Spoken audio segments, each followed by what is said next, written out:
Hello, I'm John Garvin, the writer and director, and I'm here with... Sam Whitwer. I play Deacon St. John in Days Gone.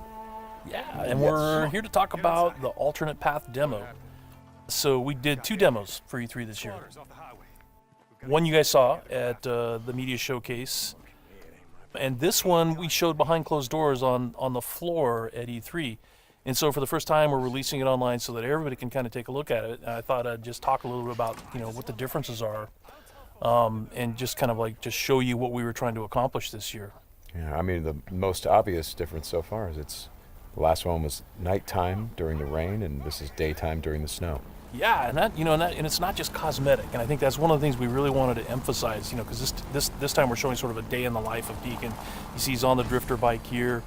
We wanted to show a little more of the bike riding and how the weather can kind of impact that. So we have this drifting mechanic, right? You see him kind of slipping and sliding around a little bit. Changes the handling of the bike. That's really interesting. Now, there were wolves there last time, John, and these wolves would pursue you down this road, and then Deacon had to turn his back, shoot a wolf, and he got clotheslined right up there, didn't he? Yeah, exactly. So this time you see that he wasn't being chased by the wolves. That's a dynamic event that can that can happen or not. It just depends on when you're playing the game. Interesting. And this time Deacon saw the ambush and he was able to avoid it. So he kind of comes up and around and behind them. So does weather impacts whether these creatures show up or not in daytime and nighttime, all that stuff? Yeah, absolutely. So especially the freakers, they come out, they're mostly nocturnal, but they will come out as the weather gets colder. They become stronger in the cold.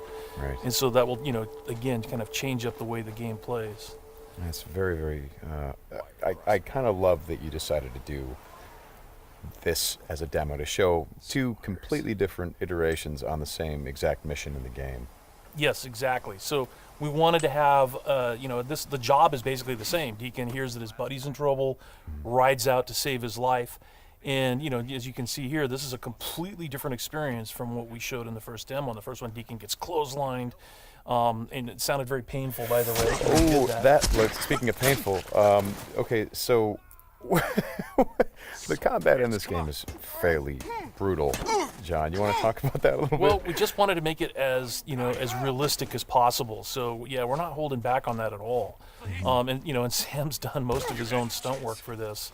And I can tell you that when we're on the performance stage and we're capturing that stuff, we just try to keep it real, right? Right. Well, right. There was sort of a decision made at some point. What I've been on the project for 2 or 3 years now. Yeah, I think 3 years. And so early on, I think there was a more, what were we? It was more Kurt Russell and sort of a two-fisted thing, and then it turned into, hey, let's take this quite seriously. And what that required is a lot more. Taking this combat stuff and showing the horror of the violence that happens and it were this type of circumstance to take place. I mean, realism, weirdly enough, is the thing we keep going back to when it comes to not just the stunts, but also the performance style. I think, it was very important that it doesn't seem like a bunch of actors, saying lines. It was all very incidental. And we wanted the world to sort of reflect that as well. So you saw there that, Deacon broke into that emergency vehicle and found some supplies. So this is what we're calling our survival vision. So you saw that earlier when he was looking at Manny's bike on the ground. And it's just kind of a way of seeing tracks in the world and sort of imagining what might have happened. And here I just wanted to point out that you're seeing in this part of the demo that there are freakers there. There weren't there before because it wasn't snowing. It was, and it was getting lighter out. It wasn't getting darker like it is.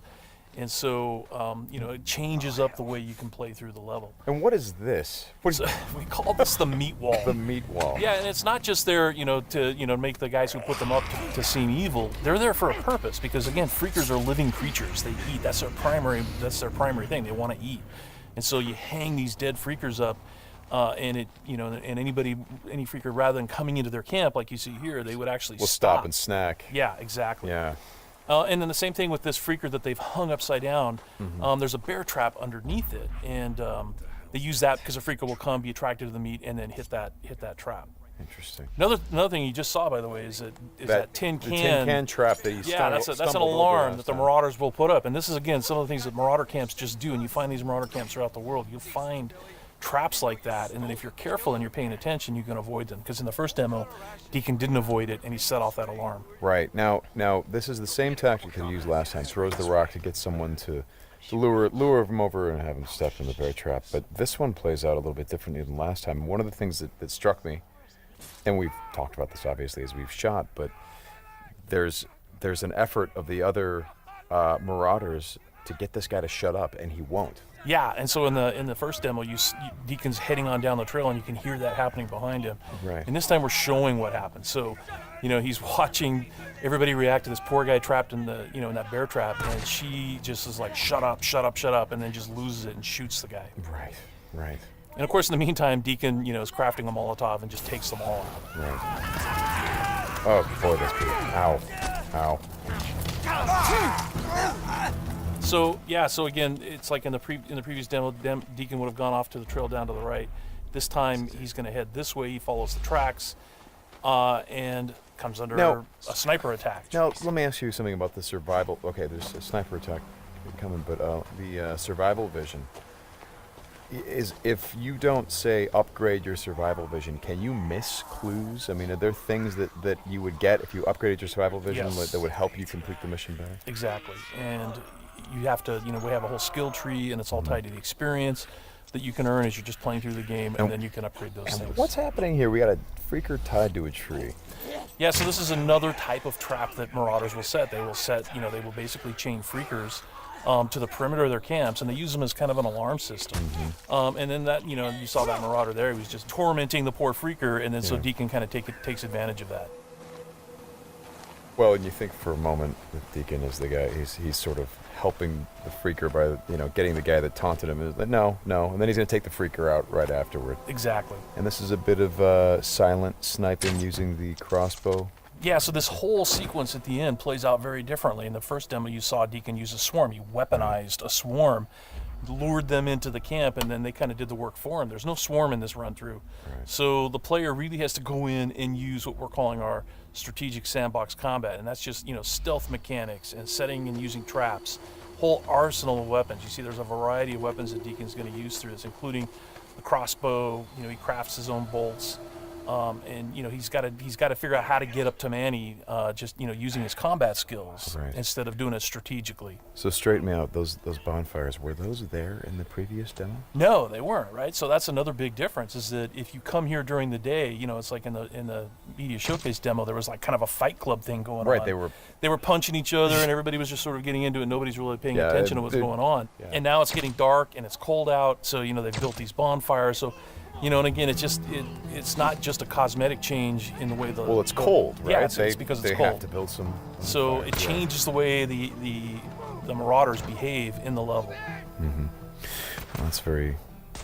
Again, this is part of the reason why I love that you did this as a demo, because the behavior of all of these things, not just the freakers, but the marauders, everything, there's a logic to it. You can track why they're doing the things that they're doing. And you can use it to your advantage in the gameplay. That's kind of what I like about this so much. And that's really what we wanted to showcase this year, is that it's an open world game, and everything you see around here. And again, we're only playing this two different ways. You saw that waterfall way up there off in the distance. There's a bridge that goes in front of that. If you had a sniper rifle and enough ammunition, you could have driven your bike all the way up there. There's trails that go all the way up there, and you could have used your sniper rifle to take out this entire camp, because it would have taken them a while to figure out where the shots were coming from and to get to you. So, that's a different way to play it. There's another way to play it, by the way, where you could have just stealthed in through the entire camp if you had the skills to do it. And you could have just taken everybody out silently, or almost everybody.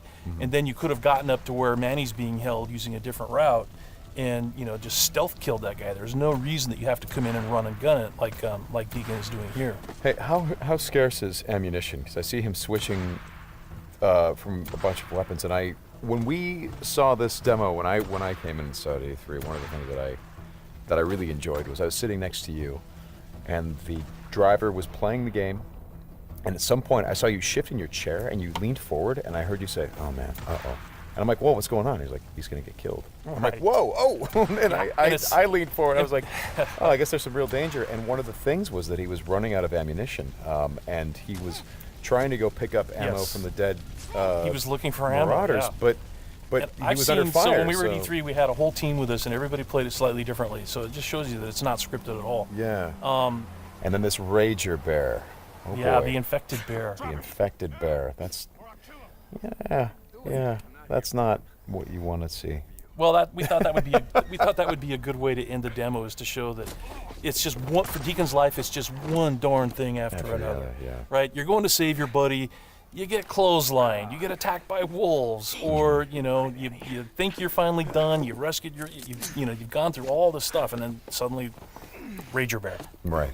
Well, as you've said to me, it's not just about exploring an open world, as it is the open world coming after you, the open world seeking you out, trying to... Yeah, exactly. That's our tagline. In Days Gone, you don't have to go seeking out trouble. The world comes for you. Trouble's looking for you. All right, Sam, thanks a lot. Thanks, John. It's been fun. And I hope you guys enjoy the demo, and we'll talk more about it soon.